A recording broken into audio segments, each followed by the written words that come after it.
Bədənimiz əslində xəstə olduğunu bizə müəyyən əlamətlərlə bildirir. Bu əlamətlərin vaxtında aşkar edilməsi isə xəstəliklərin qarşısının alınması üçün hədsiz dərəcədə önəmlidir. Ona görə də vaxt itirmədən gəlin keçək həmin bu əlamətlərə. Bunlardan birincisi yorğunluqdur. Əgər siz yetəri qədər yatırsınız, amma yenə də səhərlər duranda yatmamış qədər yorğun hiss edirsinizsə və bu durum həftədə bir dəfə, iki dəfə deyil də həftələrlə, aylarla davam edirsə, artıq burada bir problem var. Bunun altında bəzi hallarda xronik xəstəliklər ola bilsə də, bəzən qan azlığı, yaxud da qalxanvari vəzin problemi və ya daha ciddi problemlər ola bilər. Ona görə də vaxtında aşkar edilməsi çox önəmlidir. İkinci əlamətimiz nəfəs darlığıdır. Əgər siz normalda əvvəllər nəfəs darlığından əziyyət çəkmirdiniz, amma müəyyən müddət bir addım atdıqdan sonra və yaxud da daha irəlilənmiş formada oturduğunuz yerdə də belə nəfəsiniz daralmağa başlayırsa, havanız çatmırsa, artıq burada bir problem var deməkdir. Və bunun arxasında ağciyər xəstəlikləri, ürək xəstəlikləri və yaxud da astma durumu ola bilər ki, bu da yenə də həkim tərəfindən nə üçün belə olduğu müəyyənləşdirilməlidir. Növbəti əlamətimiz isə arzuolunmaz çəki dəyişiklikləridir. Əgər siz qısa müddətdə hər hansısa bir qidalanma tərzinizi dəyişmədən və yaxud da həyat tərzinizə toxunmadan istəmədiyiniz halda müəyyən qədər çəki alırsınız və yaxud da müəyyən qədər çəki itirirsə, məsələn, son 6 ayda ümumi çəkinizin 10%-ni itirirsinizsə, artıq burada bir problem var.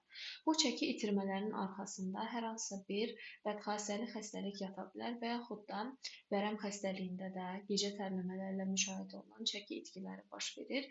Əgər artım varsa, burada hər hansısa bir hormonal pozğunluq da ola bilər, şəkərli diabet xəstəliyi ola bilər məsələn arxasında və yaxud da böyrək xəstəlikləri ola bilər ki, bunlar qısa zamanda güclü şəkildə çəki artımlarına səbəb olur. Hər bir halda səbəbi həkim tərəfindən araşdırılmalıdır.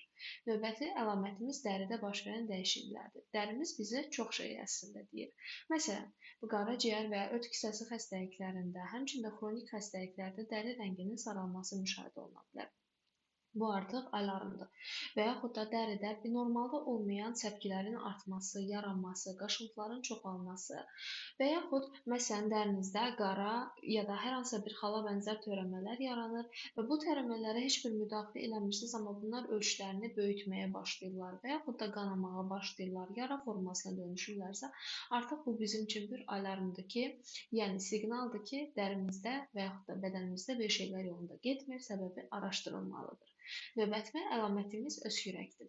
Əgər siz hər hansısa bir infeksiya keçirməmisinizsə, yuxarı tənəffüs yollarının zoğlanmasını keçirməmisinizsə və sizdə artıq bir aya yaxındır davam edən öskürək varsa, bu çox ciddi bir məsələdir və səbəbi araşdırılmalıdır ki, bunun kökündə yatan ağciyər xəstəlikləridirmi, ürək problemidirmi, yoxsa mədə-bağırsaq sisteminin reflux xəstəliyidirmi, yaxud da hər hansısa bir allergik, astmatik vəziyyətdirmi və bu da yenə də öz növbəsində mütləq şəkildə həkim tərəfindən araşdırılmalıdır.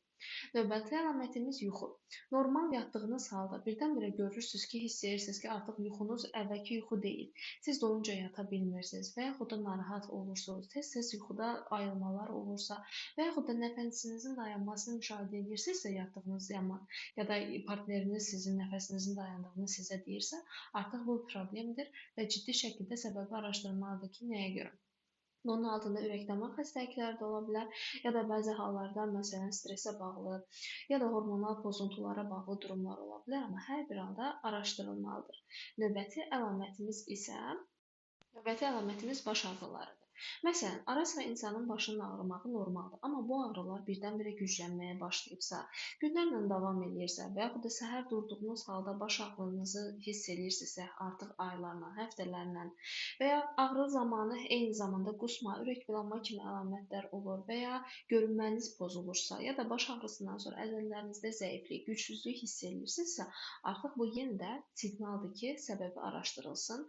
Bunun altında müxtəlif səbəblər ola bilər, təzyiq problemləri ola bilər və yaxud da beynin qidalanmasının pozulması, miqren xəstəliyi, meningit kimi akut durumlar ola bilər ki, yenə də hər bir halda təcili müdaxilə gərəkdirən vəziyyətlərdir. Gördüyünüz kimi bədənimiz heç də sakit durmur, əslində bizimlə danışır. Onun dilini başa düşmək xəstəliklərin vaxtında qarşısının alınması üçün hədsiz dərəcədə önəmlidir.